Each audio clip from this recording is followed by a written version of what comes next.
ገና መቼ ሰማው? ምን ተሰማው? ምን እንደሚፈልጉ እኮ ግልጽ ነው። ሐሳባቸውን ሁሉ እስከ መጨረሻው ድረስ ምን እንደሚያስቡ ማውቃለሁ። እሺ ሴትዮ ግን የአእምሮ በሽተኛ ትመስለኛለች፣ ግን ትንሽ ትፈራለች መሰለኝ። አዎ ትፈራለች።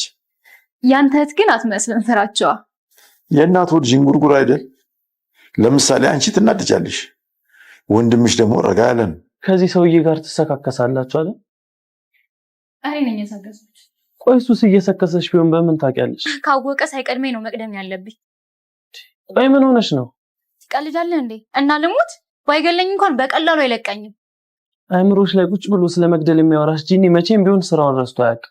ያው ጋሼ እንደምታውቀው ሌላ የምጠይቀው ሰው ስለሌለኝ ነው። የሆነ በአንድ ወር ውስጥ የምመልሰው ብር እንድትሰጠኝ ነበር። ስንት ብር?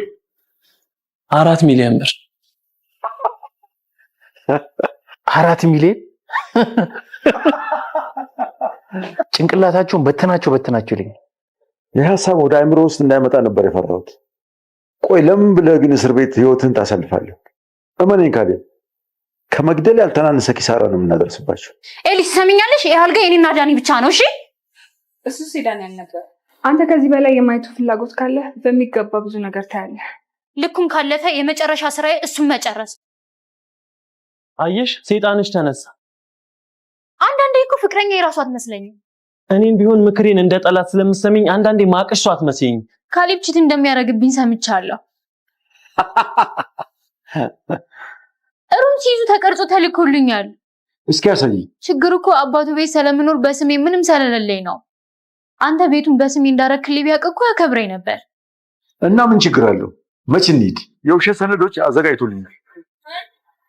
የምትፈልገው እንፈርምላት አይደል? ቢያንስ ኧረ በሰው ፊት ፈሪ እንጂ። እንዲህ ፍቅረኛውን ለመሳም የሚያፈርሰው አለ እንዴ?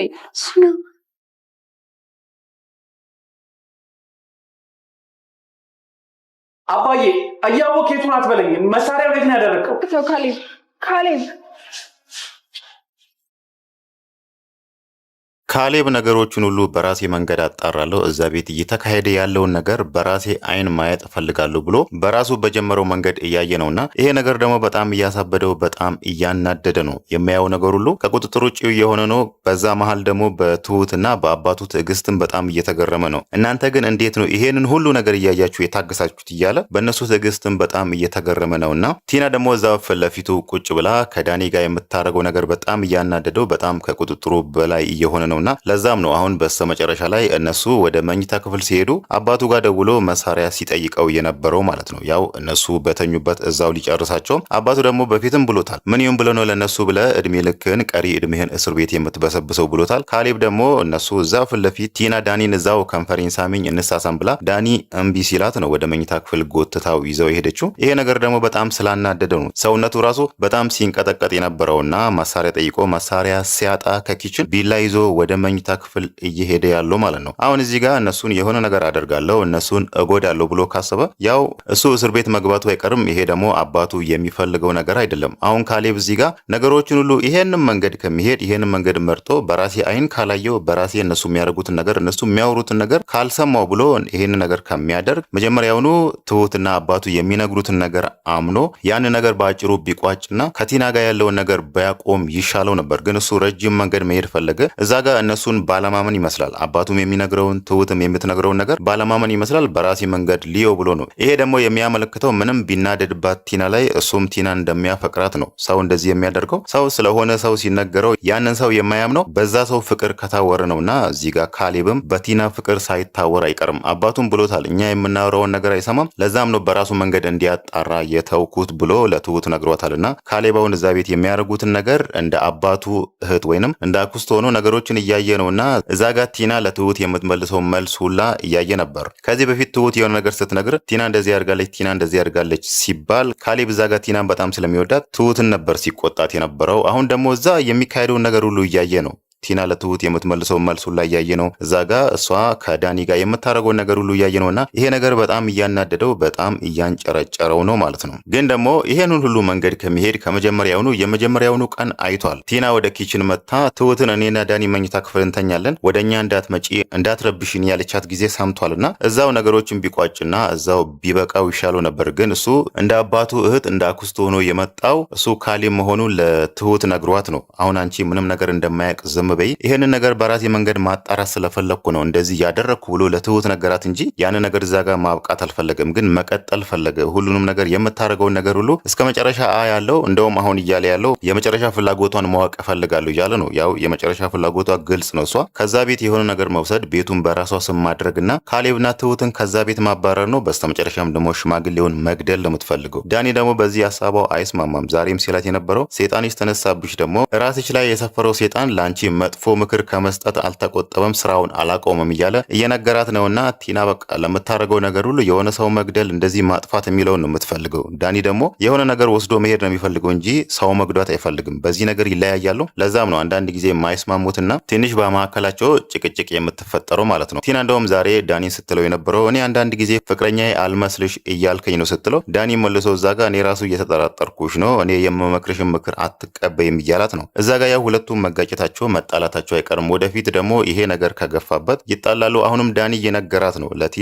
ይሄን ነገር ለራስሽ ትወጪዋለች፣ ለራስሽ እንደዚህ ታረጊያለሽ እያለ ከነገሮች ራሱን እያገለለ ነው። አሁን ሲያወራት ራሱ የሆነ ነገር እንዲህ ታረጊያለሽ፣ ትጋፈጫለች፣ ተጠንቀቂ፣ እንዲህ ነገር ስታረጊ ብሎ እሷ ለብቻ ያንን ነገር ለብቻ እንደምታደርግ እየነገራት ነው። ይሄ ደግሞ የሚያመለክተው እዛ ቤት የሆነ ነገር ቢፈጠር የሆነ ችግር ቢፈጠር ዳኒ ምንም ሳያንገራግር ሳያመነታ እዛው እሷን ጥሏት እንደሚሄድ ግልጽ ነው ማለት ነው። ምንም ቅንጣት ታክል ከእሷ ጋር ችግሮችን መጋፈጥ አይፈልግም። እሱ ብር ነው የሚፈልገው። ለዛም ደግሞ አንዳንድ ነገሮችን እየተጠራጠረው ነው። የካሌብ አባትና ቲና ሲያወሩ የሆነ ነገሩን ሽማግሌውን እየተጠራጠረው ነው። እኔ ሽማግሌው የሚያሾፍብሽ እየመሰለኝ ነው፣ የሚቀልድብሽ እየመሰለኝ ነው፣ ትፎጋገራላችሁ ሁለታችሁም እያላት ነውና ያ ነገር በጣም አጠራጥሮታል። ሽማግሌው ወይ እየቀለደብን ነው ወይ ደግሞ የሆነ ተንኮል እየሰራብን ነው፣ ሳየው ሽማግሌው ጤነኛ ነው ብሎ ፈርቷልና ለዛም ነው አሁን ቶሎ ብዬ ለምን ቲናን ከምጠብቃት ለምን በራሴ መንገድ የሆነ ነገር አልቀድምም፣ ለምን የሆነ ነገር ወስጄ ከዛ ቤት አልሄድም በሚለው ነው ዛሬ የካሌብን አባት 4 ሚሊዮን ብር ብድር እፈልጋለሁ ብሎ እየነገረው ማለት ነው። እሱ አሁን ሽማግሌው እነሱ በሚያውቁት መንገድ ምንም ባያስታውስና ምንም ባያውቅ እዛ ጋ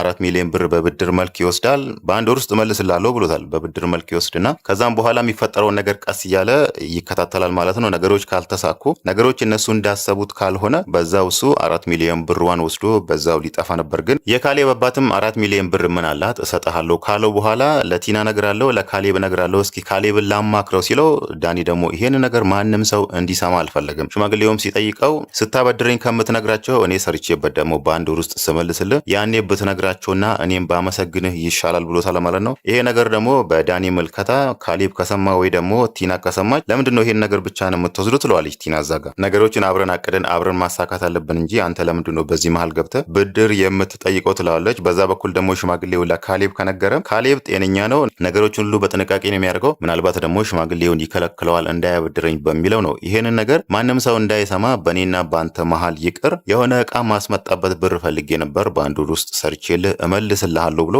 ሽማግሌውን እዛ ጋር በጣም ያሳቀው ማለት ነው። ካሌብን በጣም ይሳቀው። ሽማግሌው ዳኒ ከሄደ በኋላ ለካሌብ ሲነግረው ካሌብን በጣም ከልቡ ስቆ ነበር። ጭራሽ 4 ሚሊዮን ብር ይጠይቃል እንዴ እያሉ እነሱ እያሾፉበት ነው ማለት ነው። አሁን ላይ ካሌብም ሆነ የካሌብ አባት እየተማከረው ያሉት የእነሱ እቅድ በቃ ዳኒንና ቲናን የሆነ ከባድ ነገር ከመግደል የማይተናነስ ነገር እነሱ ላይ አድርጎ ከዛ ቤት ተዋርዶ 5 ሳንቲም ሳይወስዱ ከዛ ቤት እንዲወጡ ነው የሚፈልጉት ማለት ነው። ትሁት ደግሞ ይሄ ነገር አትፈልግም። በቃ እሷ እንደዚህ ውስብስብ ነገር እንዲፈጠር አትፈልግም። በቃ እሷ ነገሮች ሁሉ ተቋጭቶ ቲናም ከዛ ቤት ወጥታ ዳኒም እንዲባረር ነው የምፈልገው እንጂ እንደዚህ አደጋ ሊያስከትል የሚችል ነገር እንዲፈጠር አትፈልግምና ዛሬም ለካሌብ አባት ስትነግረው ነበር። ግን ቢሆንም በቃ እሺ ይሄን ነገር አፍጥኑት ብላለች። ከዚህ በፊትም ሲሰለቻት ነበር። እዛ ጋር ጤነኛ ሆኖ ዳኒና ቲና የሚያደርጉትን ነገር ቁጭ ብሎ ሲከታተል ነበር። ይሄ ነገር በጣም ሰልችቷት ነበር። በቃ ይሄ ነገር እስከ መቼ ነው የሚቀጥለው? ይሄን ነገር መቀዋጨት አለብህ ብላ ስትጨቀጭቀው ነበር። ግን በስተመጨረሻ ሽማግሌው ቆሞ እንደሚራመድ ነግሯቸዋል። ግን እንደማያስታውስ ነው የነገራቸው። እስከ መቼ ነው ነገሮችን እንደማታስታውስ ደግሞ ይዘህ የምትቀጥለው ብላም ከዚህ በፊትም ጠይቃው ነበር።